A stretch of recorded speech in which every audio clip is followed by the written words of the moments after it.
আজকে আদা বাগানে দিমু সার, কারণ বহুত দিন ধরে সার দেওয়া হয় না। আর কি কমু, মানে বুনার পরে কোনো সারই দেওয়া হয় নাই, খালি গোবর সারই দিছি। আর ইউরিয়া সারটা আজকে মাইরা দিমু, কারণ ইউরিয়া সারটা মাইরা দিলে কি হবো আপনার, যে মানে ওটা সুবাইবো বেশি আদাটা, আর ফলটা বেশি হবো। আরো বহুত কাম করে উনি, আমি জানি না, আগেও কইছি আপনাকে উনি সারের বিষয়ে আমার নলেজটা কম আছে, কিন্তু আমি কৃষি কর্মের লগে অল্প অল্প জড়িত, কিন্তু অত এটাও জড়িত হইবার পারি নাই। এখন তোমাকে চেষ্টা করতেছি যাতে ভবিষ্যতে আরো ভালো করে জড়িত হন যায়। আমাকে কপালে তো আর চাকরি বাকরি নাই, আমাকে ইন্ডা করে খান নাগবো, কারণ আমাকে দাদা জেডা আঙ্গো কাকা করি কোনোটাই কোনো মানুষই আমাকে এমএলএ বা মন্ত্রী মিনিস্টারের ঘুরে না, তারপরে কোনো চামচাগিরি করে না, কেন নাকি হেন্নিকে আমগো চাকরি হবো না, কারণ আমরা সাদা সিধা মানুষ, তো আমাকে কষ্ট করে জীবন পার করুন নাগবো। মেলা কিছুই কইলাম, এখন আমি মূল কথায় আহি। এই আদা গাছের মানে ঘুরে কেমনে করে সার দিবেনছি, মানে কি অল্প খুঁচিয়ে খুঁচিয়ে দিয়ে নিয়েছিলাম, তারপরে সারটা দিয়ে দিবেনছি, খুঁচিয়ে দিয়ে দিয়েছিলাম কালকে। আর কালকে দেওয়ার পরে কিন্তু মেলা পাতা পড়ছিল, সেই পাতাগুলিকে হরে দিছি, হরে দিয়ে নিয়ে সারটা দিয়ে দিবেনছি। সারটা দেন রাখছিল আমার কয়েকদিন আগে, কিন্তু আমার দেরি হয়ে গেল দিতে, কি আর করুন। আর আমরা যে জায়গায় থাকি, মানে এই জায়গায় মানে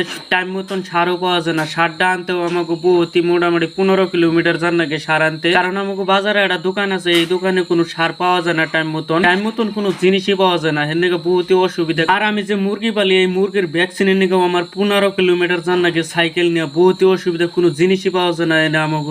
মানে আমাকে টাউন জেনে হেনে টাউনে যান নাকি 15 কিলোমিটার আমাকে থেকে টাউনটা, এই টাউনে যে আমার বস্তু সবানোর নাকি। আর আধা ক্ষেতের ওষুধ টানবার নিকে আমার 15 কিলোমিটারই যান নাকছিল, কারণ আগেও আমি আধা ক্ষেতে ওষুধ দিছিলাম। গয় গ্রামে থেকে কিন্তু আমরা মানে কি পশুপালনও করি, তারপরে কিন্তু কৃষি কামও করি। হের নিকে আমার হিসাবে সরকারের একটা গয় গ্রামের মধ্যে একটা পশু চিকিৎসালয় দেওয়াটা উচিত, কারণ আমরা গয় গ্রামে থেকে কিন্তু পশুপালন করি আর কৃষি কামও করি। হের নিকে সবকিছু মানে গয় গ্রামে দেওয়াটা উচিত, কারণ গয় গ্রামে থনি কিন্তু বয় বস্তু টাউনে যায়, হের নিকে গয় গ্রামের সুবিধা দেওয়াটা আমার মতে উচিত। তো আপনি মতে কি কমেন্ট করে অবশ্যই জানিয়ে দিবেন। আর দেখেন এই যে আদা গাছে আমার সার দিয়ে কমপ্লিট হয়ে গেল। তো ভিডিওটা এই পর্যন্ত আসছিল, সবাই ভালো থাকবেন, সুস্থ থাকবেন।